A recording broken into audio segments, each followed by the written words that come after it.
Cara, você já parou pra pensar que o Luffy do live action, ele pode, assim, nunca chegar a ser o rei dos piratas? Enquanto a gente comemora a chegada do Crocodile, a segunda temporada de One Piece na Netflix, o próprio Eiichiro Oda, eu acho que ele deixou soltar uma notícia, assim, que muda tudo que a gente espera sobre o futuro da série live action. Ele, assim, confirmou que existe um prazo de validade e um arco final planejado que não é o que você imagina.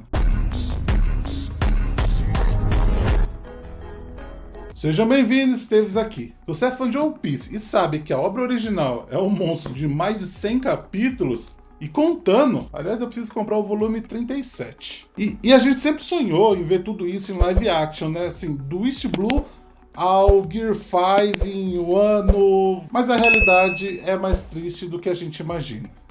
Recentemente, em uma entrevista ao The Move Podcast, o Mackenio, o nosso Zoro do live action, ele revelou detalhes de uma conversa que o elenco teve com o próprio Eiichiro Oda. E o que ele disse, assim, coloca um ponto final em muitas teorias. Mas abre uma discussão daqui pra frente. Até onde a Netflix consegue aguentar antes que os atores fiquem velhos demais? Fica comigo, porque hoje vamos dissecar o plano secreto do Oda, porque que a série pode acabar muito antes do que o mangá. O Mackenio Arata, ele foi bem específico. O Oda Sensei, ele tem uma visão clara de onde ele quer que a adaptação chegue. E não é até o final dos tempos, não é até o final da obra. Ele mencionou que existe um arco específico que eles precisam alcançar antes que o elenco complete 50 anos. Parece piada, né? Mas vamos fazer as contas aqui. O Inaki, o nosso Luffy, ele é jovem. Mas a produção de uma série desse tamanho, a gente sabe que leva tempo. Tanto que a primeira temporada demorou anos para ter a sua continuação. E a segunda temporada está chegando só agora em 2026. A terceira temporada já está em produção, mas ainda não tem uma data definida. Então, vamos supor que cada temporada sai a cada 2 anos. Cara, em 10 anos a gente só vai ter 5, 6 temporadas. E o Oda, ele já tem um planejamento. Ele sabe que não dá para ter um Luffy de 45 anos pulando por aí com a energia de um garoto de 19. Então o Mackenio confirmou. O elenco já sabe qual é o destino final. Eles têm um alvo, eles têm um objetivo. Mas qual que é esse alvo? Qual que é esse objetivo? É aqui que tudo fica interessante. Porque o ritmo da série ele aumentou assim drasticamente na segunda temporada, cobrindo até o capítulo 155. Mas se você acha que eles vão acelerar para chegar logo em Laugh Tale, cara, esquece. Você tá muito enganado. Existe um arco que serve como final perfeito para TV. A temporada de One Piece na Netflix, assim, já mostrou para que veio. Tivemos a confirmação do Joey Manganiello como Crocodile, mas o ponto, assim, não é só o elenco cheio de estrelas, é o ritmo. A primeira temporada adaptou quase toda a East Blue. A segunda temporada está avançando com força, de Longtown até Drum. E danos já passa ali, vamos chegar em Alabasta. A terceira temporada deve ser exclusiva para Alabasta, ou pelo menos 6 episódios para Alabasta e 2 para Skypiea.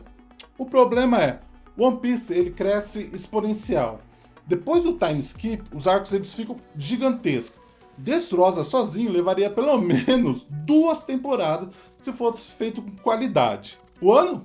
Nem se fala, essa você esquece. Então, quando o Oda diz ao elenco que ele tem um objetivo final, ele está sendo realista.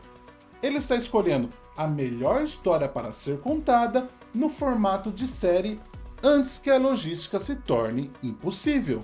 E o Mackenio disse que o objetivo é chegar nesse arco antes do episódio 50. Se a gente parar para fazer as contas, que essa live action adapta mais ou menos 2 volumes por um episódio, quando ele fala em 50 episódios, a gente tem mais ou menos aonde que eles vão chegar. Fazendo umas contas aqui, a gente tá falando de pelo menos entre 6 e 7 temporadas. E sabe qual que é o ponto dessa história? Porque ele bate exatamente com o clímax emocional de toda a obra. Tudo indica que o porto seguro do Oda para o live action é Marineford.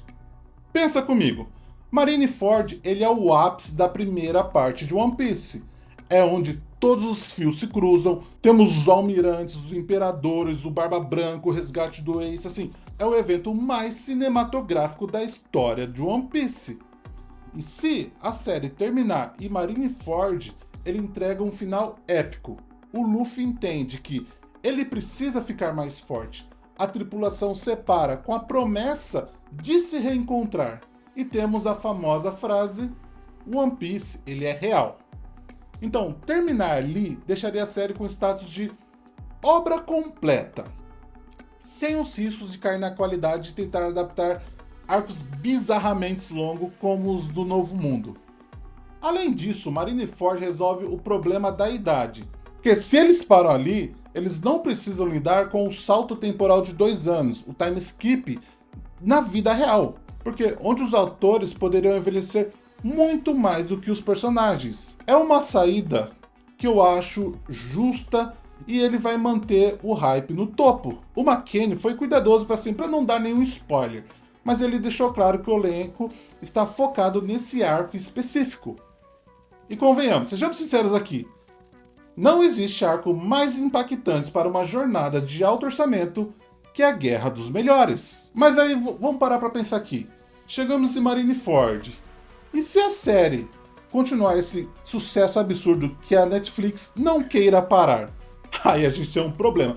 Porque o próprio McKinney sugeriu que, para continuar além deste ponto, talvez fosse necessário trocar o elenco. O que seria assim um desastre de conexão, porque a gente já criou com o Inaki, a Emily Rudd e o próprio McKinney. O Oda ele está sendo assim discreto, mas ele está protegendo o seu legado. Ele prefere uma série curta, intensa e perfeita do que um projeto que se arrasta por 20 anos e perde o fôlego. O live action de One Piece, assim, ele não veio para substituir o mangá. E ele não veio também para substituir o anime. Ele é uma porta de entrada novo para novos fãs. Por exemplo, eu tô assistindo a segunda temporada com a minha esposa. Minha esposa, ela começou a chorar no episódio do Chopper. Então, assim, ela nunca teve contato com One Piece. Mesmo eu tendo toda a coleção de mangás. Era a primeira vez que ela vê One Piece. É a primeira vez que ela sente a emoção que a gente já sentiu lendo One Piece, assistindo One Piece, vivendo esse arco por, sei lá, 30 anos. Sei lá, eu acompanho One Piece desde a saga de Alabasta. Então, assim, é uma porta muito boa para criar um novo público, para que o novo público venha conhecer One Piece, que venha colecionar o mangá, que venha assistir o anime, que futuramente, quem sabe, venha a nova animação, toda refeita e sem os fillers, sem aquela enrolação da espada girando por 20 segundos. Então é uma forma nova, boa, de trazer novos fãs para conhecerem a obra One Piece. E se essa porta assim, se fechar com chave de ouro em Marineford, assim, a gente temos a melhor adaptação de anime da história. A verdade assim, é que o One Piece na Netflix tem data para acabar. E isso é bom. Dá foco aos produtores e urgência aos atores. Cara, a gente está vivendo uma era assim, de ouro de adaptações. E saber que o criador original está guiando esse barco no destino certo e não apenas navegando à deriva pelo lucro, me dá muita confiança. Bom, agora eu quero saber de você. Você prefere que a série tente adaptar tudo até final de Elbaf, mesmo que leve 20 anos e mude os atores? Ou você prefere um final épico fechado em Marineford daqui uns 6, 7 anos? Comenta aqui embaixo que eu quero ler a opinião de vocês.